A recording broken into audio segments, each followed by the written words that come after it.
യുവ നേതാക്കളല്ല, എല്ലാ യുവാക്കന്മാരും ഇതെല്ലാം പാഠമാക്കേണ്ടതാണ്. നിങ്ങൾ യുവാക്കളല്ലേ, ഞാനും ആ പ്രായം കഴിഞ്ഞ് വന്നതാണ്. എല്ലാ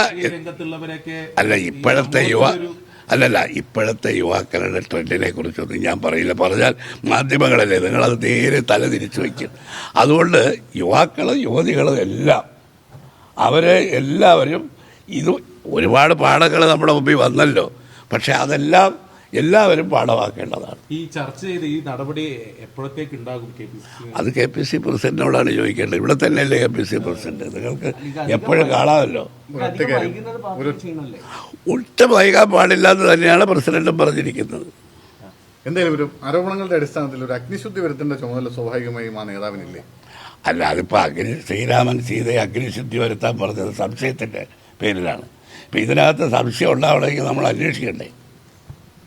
അഗ്നിശുദ്ധി ഏത് സാഹചര്യത്തിലും ഇദ്ദേഹം ചോദിച്ചതുപോലെ യുവാക്കളെല്ലാം ഇത്തരം കാര്യങ്ങളിൽ വളരെ വ്യക്തിശുദ്ധി പാലിക്കണം. യുവ നേതാക്കന്മാർ പ്രത്യേകിച്ച് അവർക്കെല്ലാം അതിന് ബാധ്യതയുണ്ട്. കാരണം നമ്മുടെ മുമ്പിൽ നമ്മൾ ജനങ്ങളുടെ മുമ്പിൽ ഇങ്ങനെ വലിയ ഒരു വെളിച്ചത്തിൽ നിൽക്കുകയാണ്. അപ്പോൾ തീർച്ചയായിട്ടും സൂക്ഷിക്കേണ്ടത് തന്നെയാണ്. അതെല്ലാം ഒരു ജനറൽ സ്റ്റേറ്റ്മെൻറ്റാണ്. ഈ പ്രശ്നത്തിൽ തീർച്ചയായിട്ടും നിങ്ങളെ ആശങ്ക പ്രകടിപ്പിക്കണം. എന്താണെന്നറിയോ?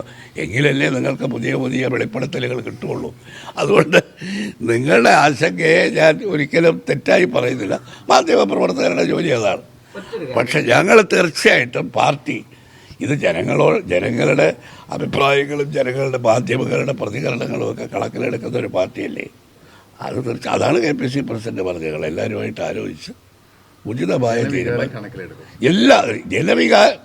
ജനവികാരം കണക്കിലെടുക്കാതെ ഏതെങ്കിലും ഒരു പാർട്ടിക്ക് പ്രവർത്തിക്കാം. മറ്റൊരു കാര്യം, ഈ വരുന്ന തെളിവുകളുടെയൊക്കെ ആധികാരികതയൊക്കെ ചോദ്യം ചെയ്ത് സമൂഹ മാധ്യമങ്ങളിലൊക്കെ വലിയ രീതിയിലുള്ള ഈ പരാതിക്കാരെ അല്ലെങ്കിൽ അങ്ങനെ വന്ന യുവതികളെ അപമാനിക്കുന്ന തരത്തിലും അവഹേളിക്കുന്ന തരത്തിലുമൊക്കെ അത് പലതും വരുന്നുണ്ട്. അതിന് സമൂഹ മാധ്യമങ്ങളിൽ വരുന്നതിന് നമുക്ക് ആർക്കെങ്കിലും മറുപടി പറയാൻ പറ്റുമോ? രാഹുലിന് അനുകൂലമായിട്ടും വരുന്നുണ്ട്, എതിരായിട്ടും വരുന്നുണ്ട്.